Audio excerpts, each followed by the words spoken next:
반갑습니다. 성도 여러분, 오늘도 하나님의 은혜가 풍성하게 넘치는 복된 하루가 되시기를 주의 이름으로 축복합니다.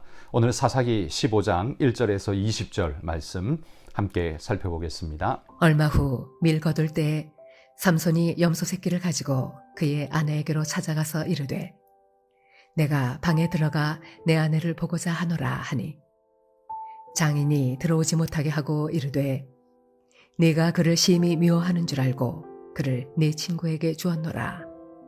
그의 동생이 그보다 더 아름답지 아니하냐.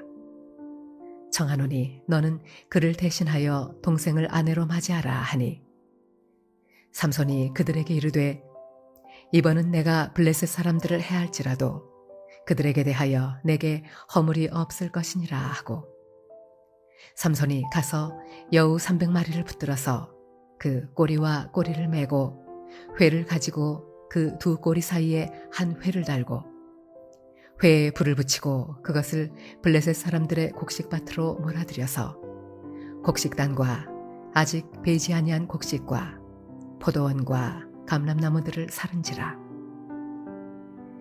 블레셋 사람들이 이르되 누가 이 일을 행하였느냐 하니 사람들이 대답하되 딥낫 사람의 사위 삼손이니 장인이 삼손의 아내를 빼앗아 그의 친구에게 준 까닭이라 하였더라. 블레셋 사람들이 올라가서 그 여인과 그의 아버지를 불사르니라. 삼손이 그들에게 이르되 너희가 이같이 행하였은즉 내가 너희에게 원수를 갚고야 말리라 하고 블레셋 사람들의 정강이와 넓적다리를 크게 쳐서 죽이고 내려가서 에담 바위 틈에 머물렀더라. 이에 블레셋 사람들이 올라와 유다의 진을 치고 레히에 가득한지라.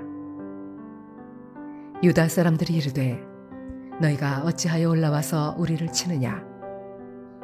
그들이 대답하되 우리가 올라온 것은 삼손을 결박하여 그가 우리에게 행한 대로 그에게 행하려 함이로라 하는지라. 유다 사람 3,000명이 에담 바위 틈에 내려가서 삼손에게 이르되 너는 블레셋 사람이 우리를 다스리는 줄을 알지 못하느냐. 네가 어찌하여 우리에게 이같이 행하였느냐 하니 삼손이 그들에게 이르되 그들이 내게 행한 대로 나도 그들에게 행하였노라 하니라.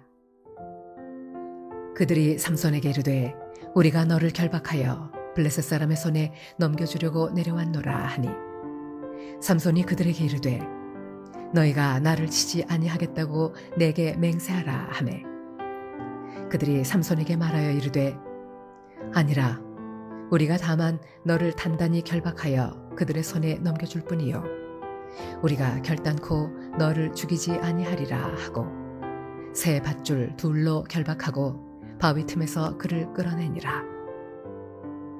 삼손이 레이의 이름에 블레셋 사람들이 그에게로 마주 나가며 소리 지를 때 여호와의 영이 삼손에게 갑자기 임하시매 그의 팔 위에 밧줄이 불탄 삼과 같이 그의 결박되었던 손에서 떨어진지라. 삼손이 나귀의 새 턱뼈를 보고 손을 내밀어 집어들고 그것으로 1,000명을 죽이고 이르되 나귀의 턱뼈로 한 더미 두 더미를 쌓았으며 나귀의 턱뼈로 내가 1,000명을 죽였도다 하니라. 그가 말을 마치고 턱뼈를 자기 손에서 내던지고 그곳을 라맛 레히라 이름하였더라. 삼손이 심히 목이 말라 여호와께 부르짖어 이르되 주께서 종의 손을 통하여 이 큰 구원을 베푸셨사오나 내가 이제 목말라 죽어서 할례 받지 못한 자들의 손에 떨어지겠나이다 하니 하나님이 레이에서 한 우묵한 곳을 터뜨리시니 거기서 물이 솟아나오는지라. 삼손이 그것을 마시고 정신이 회복되어 소생하니 그러므로 그 샘 이름을 에나꼬레라 불렀으며 그 샘이 오늘까지 레히에 있더라. 블레셋 사람의 때에 삼손이 이스라엘의 사사로 20년 동안 지냈더라.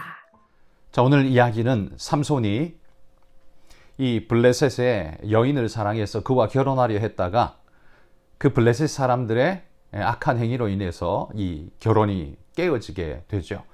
그래서 그 장인 될 분은 그 자기 딸을 삼손의 친구에게 딴 사람에게 줘버렸습니다. 나중에 시간이 얼마 흐른 이후 삼손은 그 자기 결혼한 아내에게 찾아가서 내 아내이니 내가 그에게 들어가겠다라고 그를 찾아옵니다. 이 장인이 얼마나 당황하고 놀랐을까요?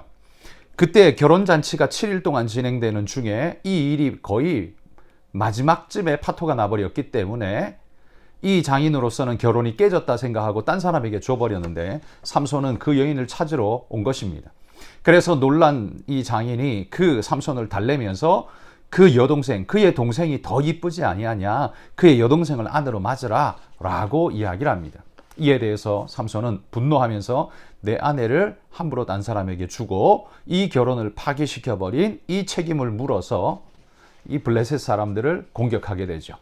여우 300마리를 잡아서 그의 꼬리를 회를 묶어서 불을 놓아 횃불을 놓아서 그 밭에다가 풀어서 밀밭에 곡식단 사이에 풀어가지고 이 불에 놀란 여우들이 천지사방을 쫓아다니면서 불을 지르기 시작하는 겁니다. 그래서 곡식단, 포도원, 감람나무까지 모조리 다 타버렸다라고 합니다. 여러분, 이 300마리 이 여우가 둘씩 묶였으니 150팀이 불을 달고서 온 천지사방을 쫓아다녔으니 여러분, 이 불이 얼마나 대단하게 일었을까요? 아마 피해가 어마어마했을 겁니다. 모든 곡식이 다 타버리는 그런 상황을 맞이하게 되자 블레셋 사람들이 분노하게 되죠. 무엇 때문이냐? 누구 때문이냐?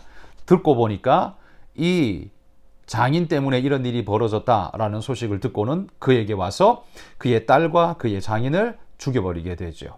이 일로 인해서 블레셋 사람들은 화가 가라앉지 않고 다시 삼손을 잡으러 옵니다. 유대를 1000명을 이끌고 유대 땅을 침공해서 공격을 하자 그 당시 유대인들은 이 블레셋을 맞아 싸울 힘이 전혀 없었습니다.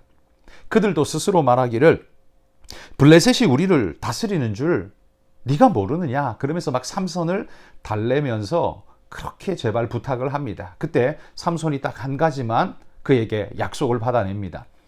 너희가 너희 손으로 나를 죽이지 마라. 너희가 나를 포박하여서 블레셋에 넘겨주는 것 내가 동의하겠다. 그렇지만 너희가 나를 죽이려고 덤비지는 마라 라는 거죠. 왜겠습니까? 삼손은 그 결박한 밧줄을 푸는 것은 일도 아니었습니다. 그래서 이 사건을 통해서 이 블레셋을 내가 무찌르겠다라는 계획을 이미 마음에 품고 있었던 거죠. 그런데 블레셋 사람이 아닌 이스라엘 사람들이 자기를 죽이려 한다면 어쩔 수 없이 삼손이 이스라엘 사람들을 막아서 쳐 죽일 수밖에 없는 상황이 벌어지게 될 테니 동족의 살육의 현장이 되는 것은 삼손도 원치 않았던 겁니다. 그래서 삼손은 그 약속만 지켜준다면 나는 순순히 포박되어 가겠다. 그렇게 해서 밧줄에 묶여, 그것도 새 밧줄 2개나 묶었는데도 불구하고 묶여서 블레셋에 넘겨지게 되죠.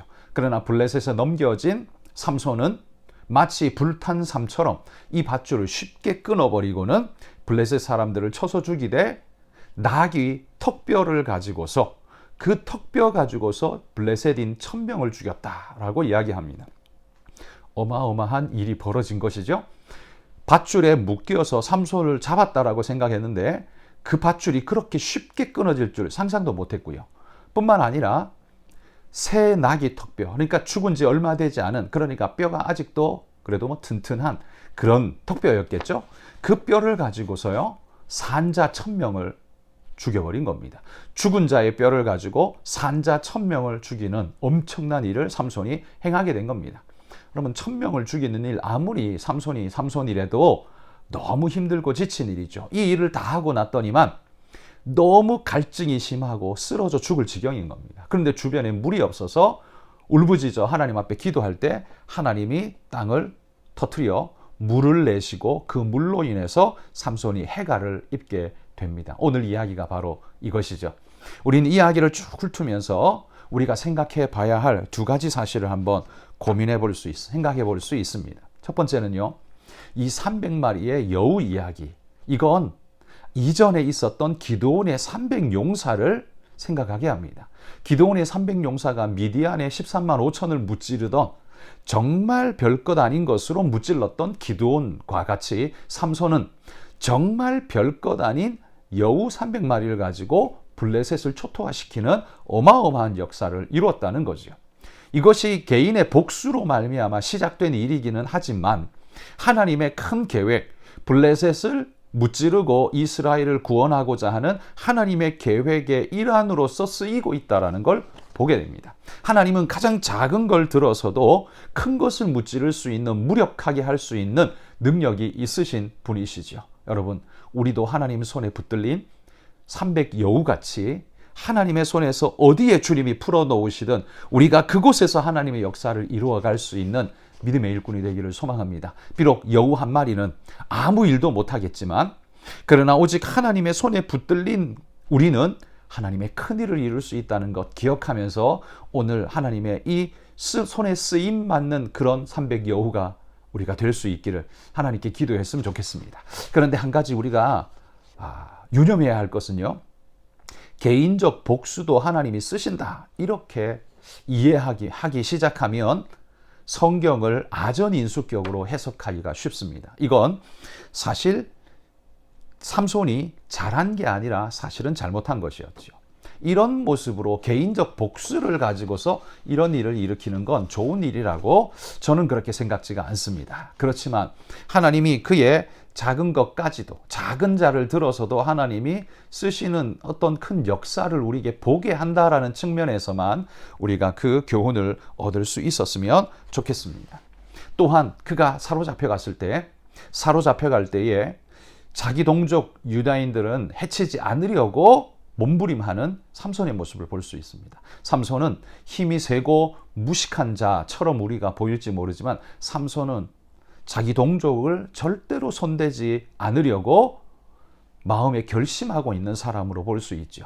하나님이 나를 힘을 주시고 이렇게 하신 것은 저 대적 블레셋을 무찌르라는 하나님의 뜻이라고 그는 믿었던 것이죠. 그러니 여러분, 이런 삼손이 자기 동족을 생각하는 것과 그리고 나귀 턱뼈를 가지고서 대적을 무찌르는 이 모든 일들을 바라보면서 우리도 하나님 손에 어떻게 쓰여야 할 것인가를 한번 깊이 생각해 봤으면 좋겠습니다. 우리도 우리의 동족, 우리의 형제들을 위하여 우리는 그 모든 일들을 감당하되, 그러나 가장 힘없고 죽어버린 죽은 자의 어떤 것, 나귀, 턱뼈 아닙니까? 죽은 자의 어떤 것이지만 그것이 하나님의 사람의 손에 들려질 때 1000명을 무찌르는 위대한 무기로 탈바꿈하는 걸 보십시오.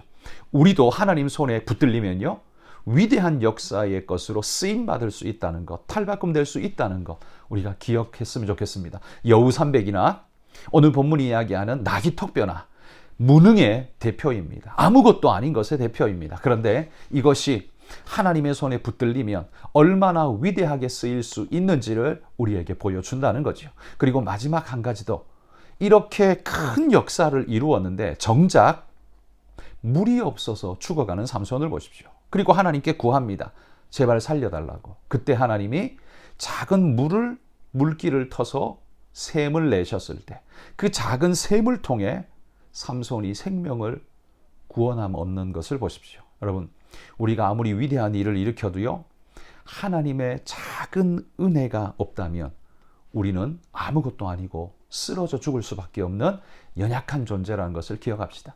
하나님이 우리를 위해 작은 샘을 내지 않으시면 우리가 아무리 똑똑해도, 우리가 아무리 부자래도, 우리가 아무리 대단해도 아무것도 아니라는 사실을 기억하며, 하나님, 오늘도 내가 아무리 잘나 보여도 하나님의 은혜 없이는 아무것도 아닙니다. 여러분, 그런 마음 가지고 하나님께 붙잡고 믿음으로 나아가는 우리 모두가 됐으면 좋겠습니다.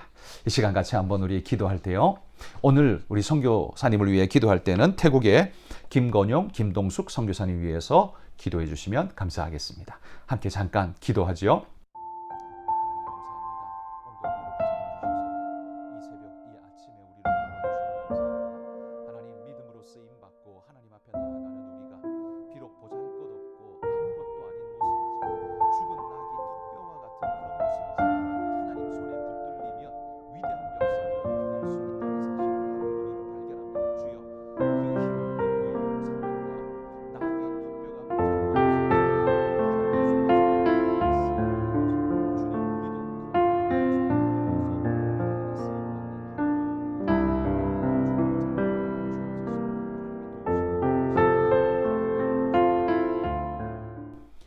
하나님 감사합니다.